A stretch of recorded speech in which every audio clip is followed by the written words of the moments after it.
Hello students, welcome to Manas studies Dehradun. आज की video में हम कवर करने वाले हैं कंसंट्रेशन टर्म से रिलेटेड कुछ प्रीवियस ईयर क्वेश्चन जो नीट, जेई और अदर कॉम्पिटेटिव एग्जाम में पूछे हुए हैं। तो चलिए स्टार्ट करते हैं आज की वीडियो।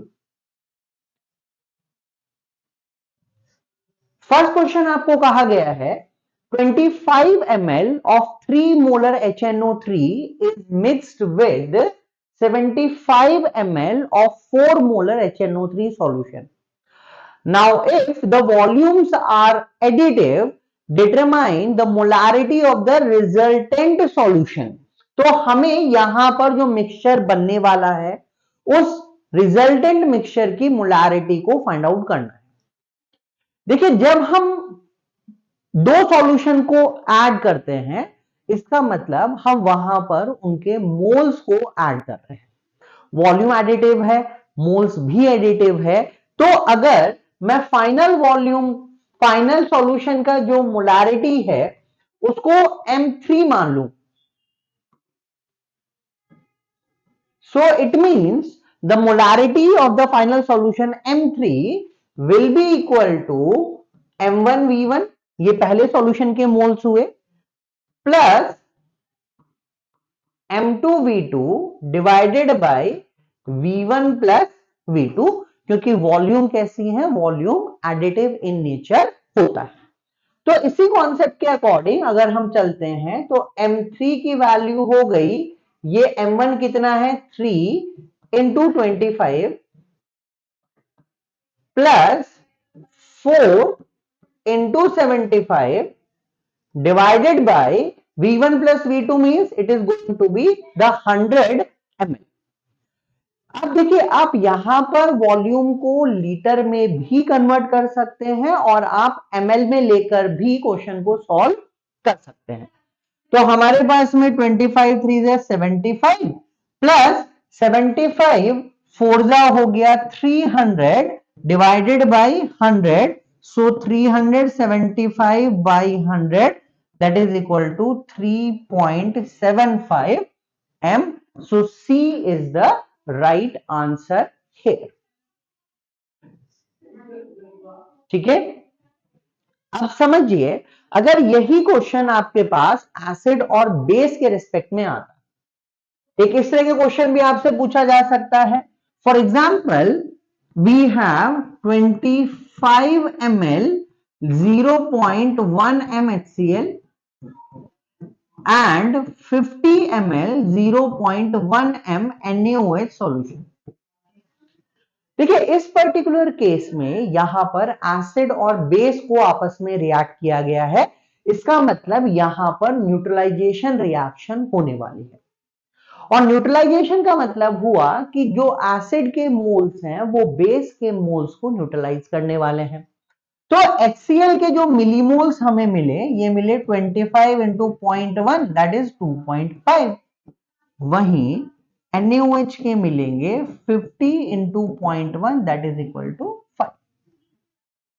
इस वाले केस में NaOH एक एक्सेस रिएजेंट है, वहीं HCl एक लिमिटिंग रिएजेंट की तरह बिहेव करेगा। तो क्योंकि यहां पर HCl लिमिटिंग रिएजेंट है इसलिए ये कंप्लीटली कंज्यूम होगा, और हमें यहां पर NaOH के मोल्स मिलने वाले हैं कितने, 2.5 millimoles. Now the total volume of the solution will be 75. So the final molarity M3 will be equal to 2.5 divided by 75, that is 25 by 750, 1 by 30. So this is the molarity of the final solution. तो please आपको ध्यान रखना है question के वो according कि वो same nature का दिया हुआ है या हमें वो डिफरेंट नेचर का दिया हुआ है। चलिए नेक्स्ट क्वेश्चन की तरफ मूव करते हैं।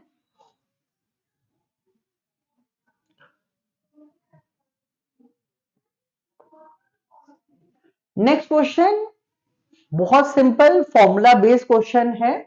The amount of anhydrous Na2CO3 sodium carbonate present in 250 ml of 0.25 m solution is। तो यहां पर हमें अमाउंट निकालना है, कितना अमाउंट, जो 250 ml 0.25 m सॉल्यूशन को बनाने के लिए यूज किया जाएगा। तो हमारे पास में फॉर्मूला है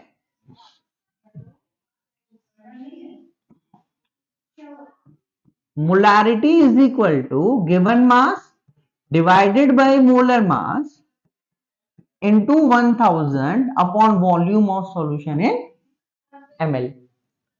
तो मोलारिटी हमें पता है बच्चा 0.25 है, वेट हमें फाइंड आउट करना है, Na2CO3 का मोलर मास पहले फाइंड आउट कर लेते हैं। तो यहां पर 2 तो Na हो गए, सो 2 इंटू 23 इज इक्वल टू 46, ये आपको सोडियम की वजह से मिलेगा। और 1 कार्बन हो गया यहाँ पे, सो 1 इंटू 12, 12 आपको कार्बन से मिल गया। और 3 ऑक्सीजन हुआ, so 3 into 16 is equal to 48। Total ये हमारे पास में हो जाएगा 106। So it will be W by 106 into 1000 upon volume हमें दिया हुआ है 250 ml। और इसको जब हम सॉल्व करेंगे तो ये मेरे पास आएगा 6.625 gram. It means D is the right answer. तो सिंपल फॉर्मूला बेस्ड क्वेश्चन था, आपको सिर्फ ध्यान रखना है यहां पर यूनिट का। दूसरा जो इंपॉर्टेंट है वो है रिगार्डिंग द मोलर मास। और हम अक्सर बच्चे यहाँ पे गलतियां करते हैं, कार्बन को 6 मान लेंगे, ऑक्सीजन को 8 मान लेंगे। तो ध्यान रखिएगा एटॉमिक नंबर और एटॉमिक मास में आपको क्लैरिटी होनी चाहिए। चलिए नेक्स्ट क्वेश्चन की तरफ मूव करते हैं।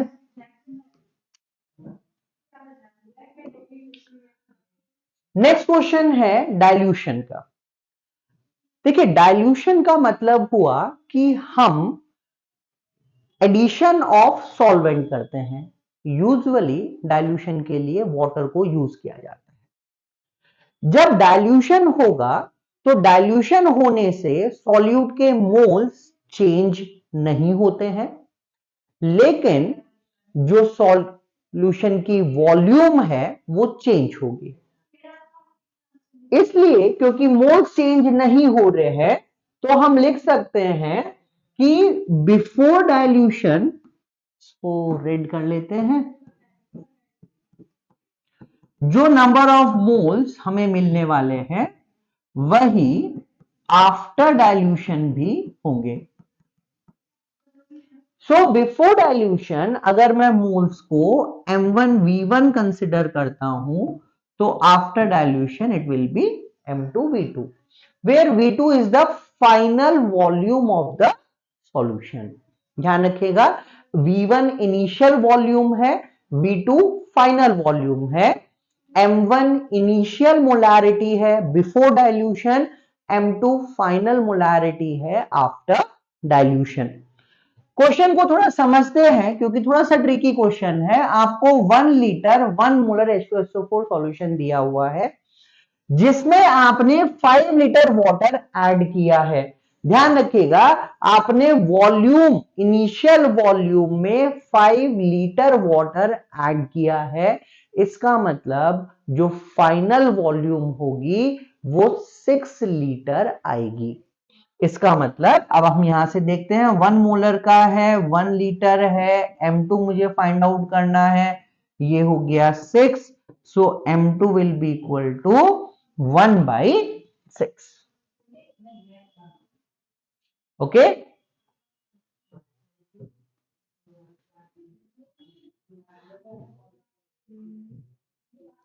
सो 1 लीटर है, 1 मोलर सॉल्यूशन था, डाइल्यूट किया 5 लीटर से, तो आपके पास में मोलारिटी आई यहां पर 1/6।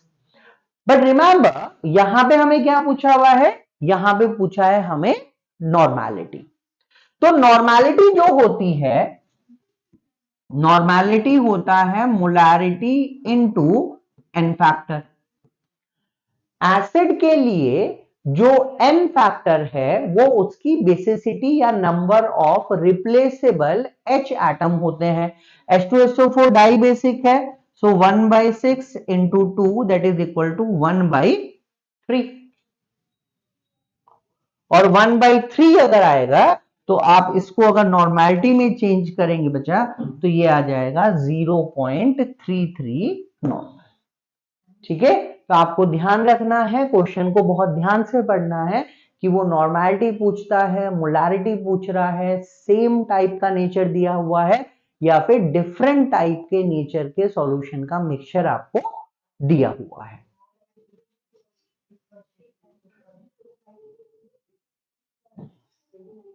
ठीक है, नेक्स्ट क्वेश्चन पे मूव करते हैं।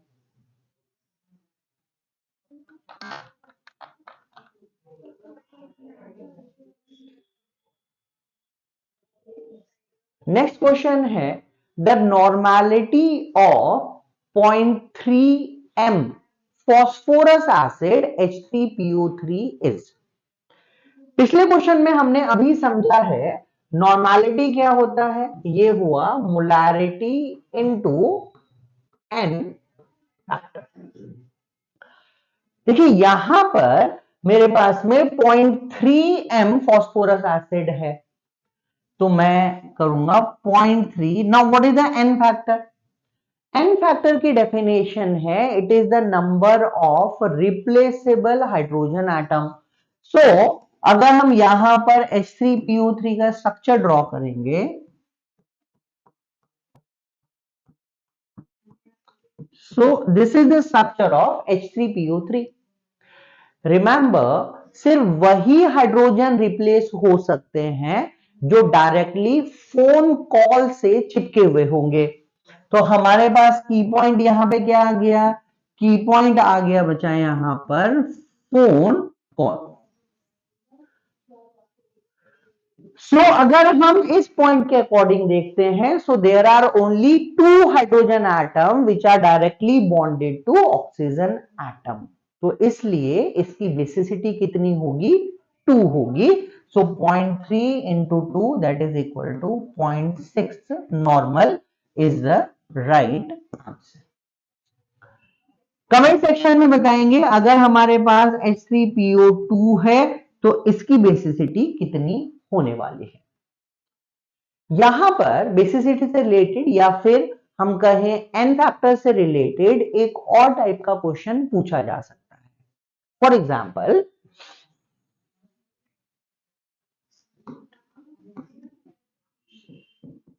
H3PO4 phosphoric acid, orthophosphoric acid, इसको हमने NaOH के साथ ट्रीट किया जो एक बेस है, और जब हम इसको बेस के साथ ट्रीट करते हैं तो यहां पर हमें एक सॉल्ट मिला Na2HPO4। इसको हम A कंडीशन लिख देते हैं। इसी H3PO4 को जब NaOH के साथ ट्रीट किया गया तो यहां पर हमें NaH2PO4 मिला, ये कंडीशन B है। और इसी को एक बार हमने फिर से NaOH के साथ ट्रीट किया तो यहां पे कंपाउंड हमें मिला C। क्वेश्चन ये है कि A, B एंड C में H3PO4 का n फैक्टर कितना होगा। अब ध्यान दीजिए H3PO4 की अगर हम बात करते हैं तो H3PO4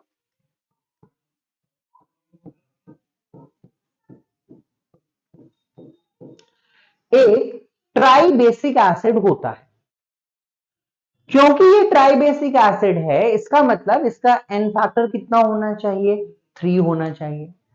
बट यहां पर आप समझिए although it is having 3 hydrogen which are replaceable, but यहां पर सिर्फ 2 ही हाइड्रोजन रिप्लेस हुए हैं, एक अभी भी उसके H3PO3 के H3PO4 के पास है। तो इसका मतलब इसका n फैक्टर कितना हो जाएगा, 2।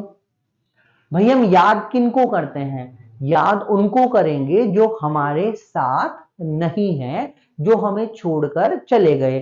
तो यहां पर इस H3PO4 के पास 3 हाइड्रोजन है, लेकिन इन 3 में से 2 इसको छोड़ के जा चुके हैं, इसलिए इसका n फैक्टर 2 होगा।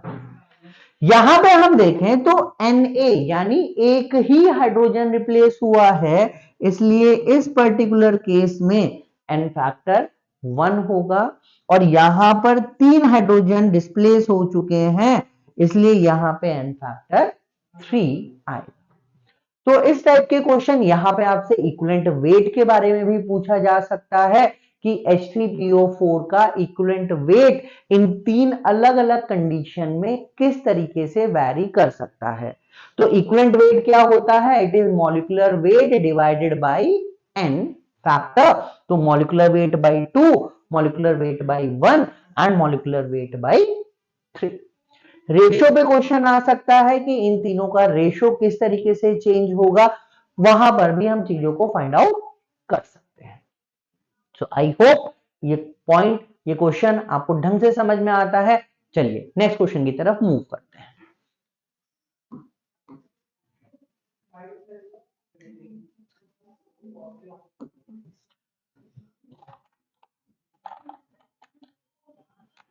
Now the next question is, a mixture has 18 gram water.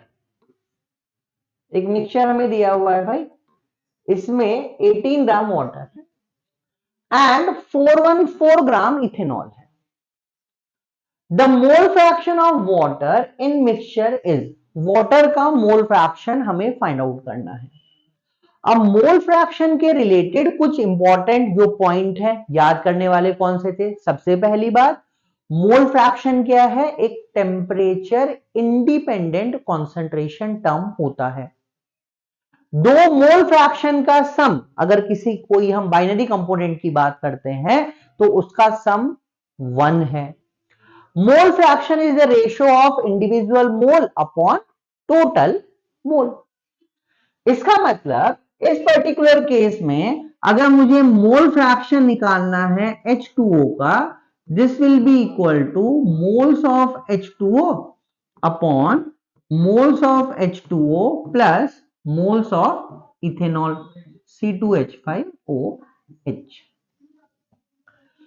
यहां पर हमें मास दिया हुआ है तो मैं मोल्स इजीली निकाल सकता हूं। It will be 18/18 is equal to 1।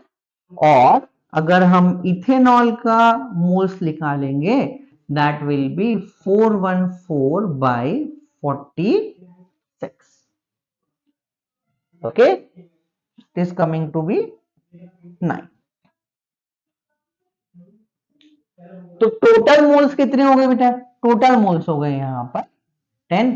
तो मोल फ्रैक्शन यहां पे आ जाएगा, it will be 1/10 that is equal to 0.1। So A is the right answer, that is 0.1। अगर हमें यहां पर इथेनॉल का पूछा जाएगा तो मैं सीधा सीधा 1 में से माइनस करके इसको फाइंड आउट कर सकता हूं, दैट इज 0.9। गलतियां हम कहां पे करते हैं कि हम जब मोल फ्रैक्शन निकालेंगे तो हम सीधा सीधा मास का फ्रैक्शन निकाल लेते हैं। ध्यान दीजिएगा, अगर आप सिर्फ मास का रेशियो ले रहे हो तो वो मास फ्रैक्शन है, वो मोल फ्रैक्शन नहीं है। ऑल्दो जो मास फ्रैक्शन है वो भी एक टेम्परेचर इंडिपेंडेंट कॉन्सेंट्रेशन टर्म होती है। ठीक है, चलिए नेक्स्ट क्वेश्चन की तरफ मूव करते हैं।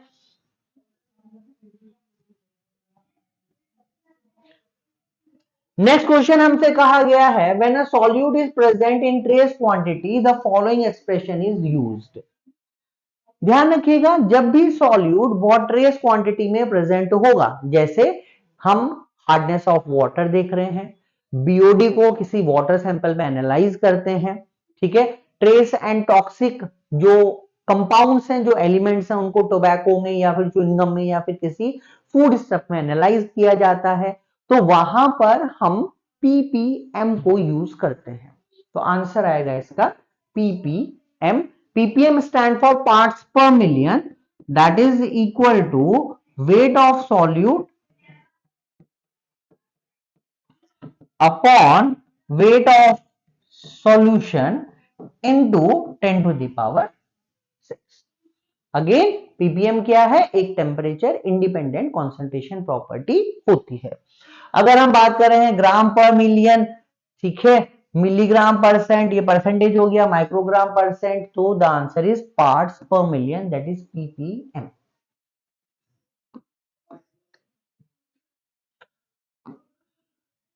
बहुत ही बढ़िया सा क्वेश्चन एक दिया हुआ है, ठीक है, थोड़ा सा इक्विलिब्रियम भी इसमें यूज होने वाला है। Which statement is true for solution of 0.020 m H2SO4। सबसे पहले अगर हम H2SO4 की बात करते हैं, so H2SO4 is a dibasic acid, so it gives 2H plus sulfate ion. Now remember, if the concentration of H2SO4 is C, then the concentration of H plus ion will be 2C। भाई दो ions मिल रहे हैं, तो sulphate की concentration कितनी होगी बेटा, C होगी। अगर हम कहें कि मेरे पास में 1 मोलर H2SO4 है, so it means in 1 molar H2SO4 there are 2m H plus ion and 1m sulphate ion. इसी कॉन्सेप्ट को हमें यहां पर यूज करना है। देखिए कॉन्सेप्ट क्या बोल रहा है भाई, 1 में अगर 2 है, यानी अगर मेरे पास 0.020 m H2SO4 है, तो ये कितना हो जाएगा बेटा 0.040, और ये कितना हो जाएगा 0.020। ये 1 लीटर की बात हुई, दिस इज 1 लीटर। अब अगर हम यहां पर वॉल्यूम को 2 लीटर कर देंगे, तो ये कितना हो जाएगा 0.040, इसके मोल्स कितने हो गए 0.080, और इसके मोल्स कितने हो गए 0.040। ठीक है, अब थोड़ा सा पढ़ लेते हैं। 2 litre of the solution contain 0.020 moles of sulphate ion. नहीं भाई ये तो गलत है। 2 liter of the solution contain 0.080 mole of H3O plus ion। बिल्कुल ठीक है। 1 liter of the solution contain 0.020 mole H plus ion। नहीं भाई ये तो 0.040 लेके बैठा हुआ है, और none of these। So the answer is 2 liter of the solution contain 0.080 moles of H3O plus। ठीक है, तो ये आपके पास में यहां पर मोल्स होंगे। The next question is again regarding the normality or molarity of a mixture. Question में कहा गया है the volume of 4 normal HCl and 10 normal HCl required to make 1 liter of 6 normal HCl are। तो इस particular case में हमें volume को determine करना है, जिससे फाइनल सॉल्यूशन जो मुझे मिले वो 6 नॉर्मल का मिले, लेकिन सॉल्यूशन की वॉल्यूम कितनी होगी बेटा, सॉल्यूशन की वॉल्यूम होगी total 1 litre. So N3V3 is equal to N1V1 plus N2V2। N1 6 है, V3 1 है, N1 4 इंटू V1 प्लस यहां पर है 10 into V2। Now V1 plus V2 कितना हो गया V3, जो कितना है यहां पर 1 लीटर है। तो V2 को मैं क्या लिख सकता हूं, it will B 1 minus V1। So 6 into 1 is equal to 4V1 plus 10, 1 minus V1। तो V2 को हम V1 की जगह पे लिख सकते हैं, और यहां से हम V1 की वैल्यू को फाइंड आउट करेंगे। ठीक है, तो अगर हम ये सब चीजें करते हैं तो हमारे पास में V1 कितना आएगा बेटा, it will B 0.67 litre of 4 normal HCl and 0.33 liter of 10 normal HCl is required to prepare 6 normal 1 liter HCl solution। ठीक है,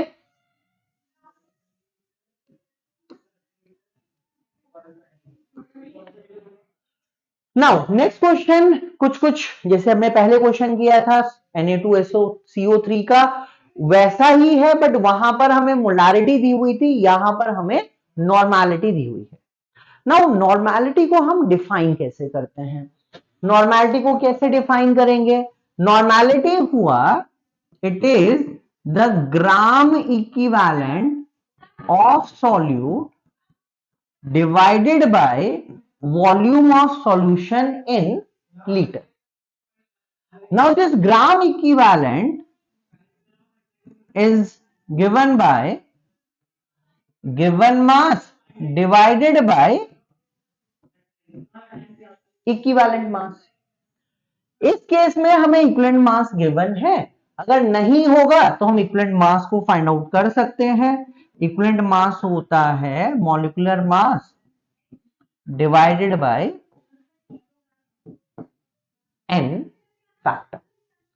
ठीक है, तो मैं सिंपली यहां पे कर सकता हूं, मुझे नॉर्मेलिटी मुझे दी हुई है 0.05 is equal to gram equivalent को मैं गिवन मास लिख दूं W अपॉन इक्विवेलेंट मास दिया हुआ है 49.04, ठीक है, इनटू, क्योंकि वॉल्यूम मुझे यहां पर ml में गिवन है तो मैं 1000 का फैक्टर यहां पे यूटिलाइज करूंगा और मैं यहां से W की वैल्यू को फाइंड आउट कर सकता हूं, which is coming to be 0.2452 gram.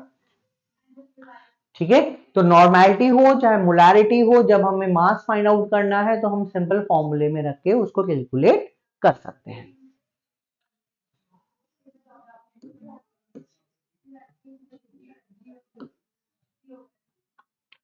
Now the next question is, with increase of temperature which of these changes?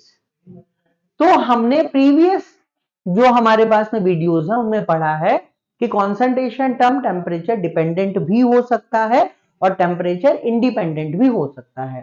तो मोलालिटी कैसा है? मोलालिटी टेम्परेचर इंडिपेंडेंट है, यानी जब आप टेम्परेचर बढ़ाएंगे तो इसमें कोई चेंज नहीं होने वाला है। Weight fraction of solute, again weight की बात हो रही है तो टेम्परेचर इंडिपेंडेंट होगा। Mole fraction again temperature independent है। Fraction of solute now present in water, ध्यान रखिएगा वाटर के अंदर अगर कोई सॉल्यूट प्रेजेंट है it means it is going to form a liquid solution. Solvent के बेसिस पे हम सॉल्यूशन को क्लासिफाई करते हैं, तो it means fraction of solute present in water will be a temperature dependent concentration term, या वो कॉन्सेंट्रेशन टर्म है जब आप टेम्परेचर बढ़ाते हैं तो ये चेंज हो सकता है।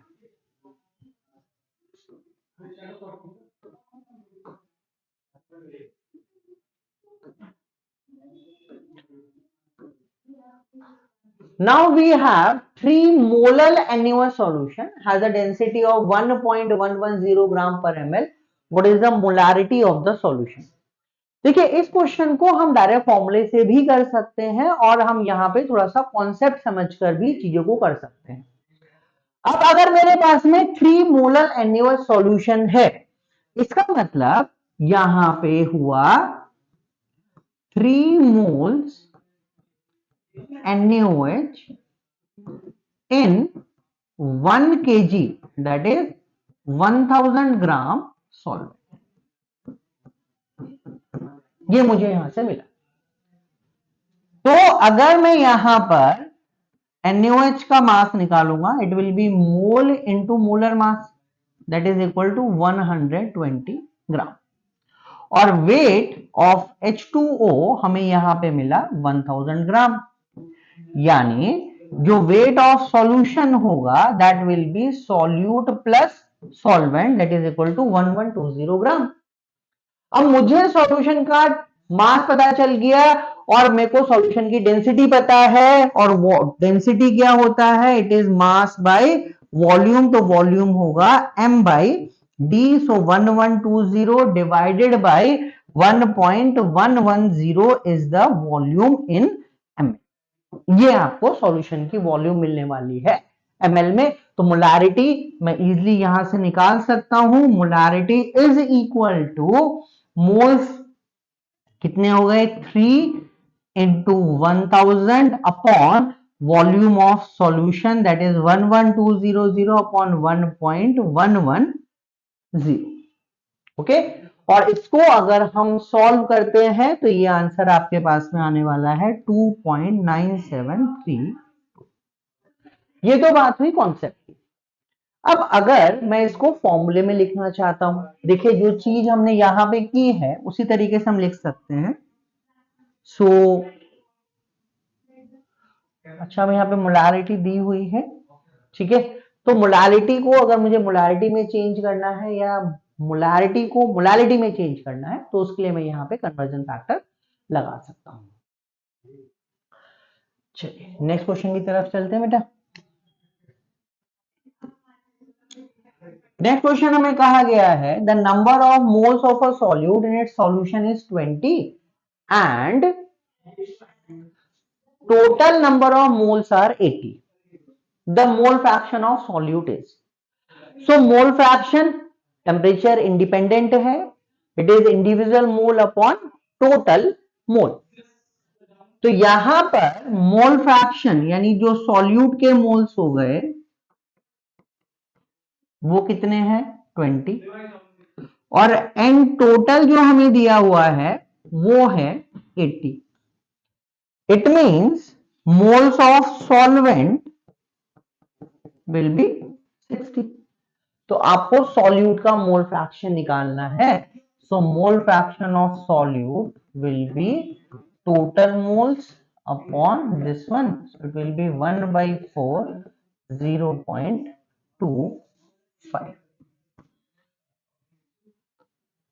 ठीक है,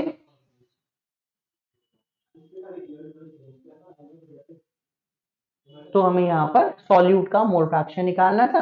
सॉल्यूट 20 है, टोटल नंबर ऑफ मोल्स कितने बेटा 80 है, तो मोल फ्रैक्शन ऑफ सॉल्यूट आपके पास आ जाएगा 20/80 दैट इज 0.25।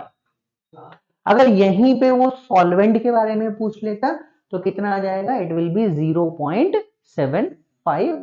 हम यहाँ पे सॉल्वेंट के लिए भी निकाल सकते हैं। क्लियर है?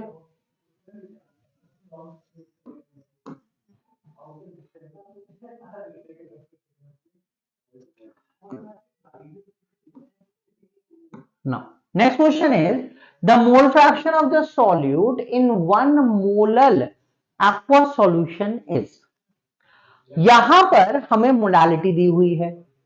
Molality is defined as number of moles of solute present per kg of solvent. ठीक है, पर केजी ऑफ सॉल्वेंट। तो अगर मेरे पास में 1 मोलर एक्वस सॉल्यूशन है, it means 1 mole of solute in 1 kg of solvent। तो यहां पर सॉल्यूट के मोल हो गए कितने बेटा 1, और सॉल्वेंट क्योंकि एक्वस है तो 1 kg means 1000 upon 18 that is equal to 55.5। तो टोटल यहां पर हो जाएगा 56.5। हमसे पूछा है mole fraction of solute, so mole fraction of solute will be equal to 1 divided by 56.5 which is coming to be 0.018। so C is the right answer। देखिए कभी कभी लगता है बच्चों कि क्वेश्चन इनकम्प्लीट है, अगर हम फॉर्मूला रट के जाएंगे तो वहां से क्वेश्चन सॉल्व नहीं हो पाएगा, आपको कॉन्सेप्ट यहां पे लगाना पड़ेगा। ठीक है, तो कंपटीशन में जो भी क्वेश्चंस आते हैं मोस्टली वो फॉर्मूला के एप्लीकेशन पार्ट पे आते हैं, तो इसलिए आपको कॉन्सेप्ट को अच्छे से समझना बहुत ज्यादा जरूरी है। चलिए नेक्स्ट क्वेश्चन की तरफ चलते हैं।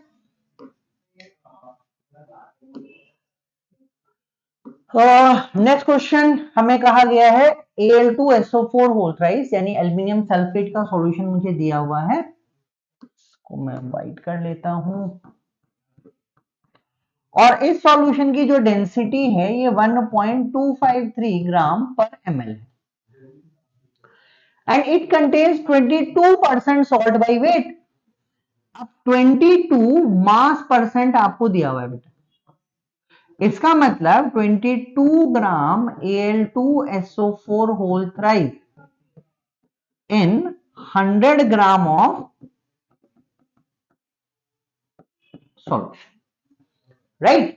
तो मैं यहां पर सॉल्वेंट का वेट निकाल सकता हूं, 100 minus 22, so it will be 78 ग्राम। ठीक है, मुझे डेंसिटी पता है बच्चा, तो मैं यहां पर सॉल्यूशन का मास भी निकाल सकता हूं। डेंसिटी क्या होती है? It is mass by volume, तो ये हो जाएगा डेंसिटी दैट इज 1.253 आपको गिवन है। और वॉल्यूम मुझे नहीं पता है, तो मैं यहां से वॉल्यूम पहले निकाल लेता हूं, वेट बाद में निकाल देंगे। Wait of solution, volume of solution sorry, it will B mass of solution that is 100 upon density हो गई 1.253। तो कमेंट सेक्शन में आप मुझे बताएंगे कि इसमें से कौन सा ऑप्शन सही है। आपके पास में डेंसिटी है, मास पता चल गया, मोल्स आप निकाल लेंगे, सॉल्वेंट का मास आपको पता है, सॉल्यूशन की वॉल्यूम पता चल गई। ठीक है, तो अब हमें यहां पर मोलारिटी निकालनी है, नॉर्मेलिटी निकालनी है एंड मोलालिटी निकालनी है। सो कमेंट सेक्शन में आप बताएंगे कौन सा यहां पे ऑप्शन सही हो सकता है। तो आज की क्लास में इतना ही है, बाकी नेक्स्ट वीडियो में मिलते हैं। Like, subscribe Manas studies Dehradun. Thank you.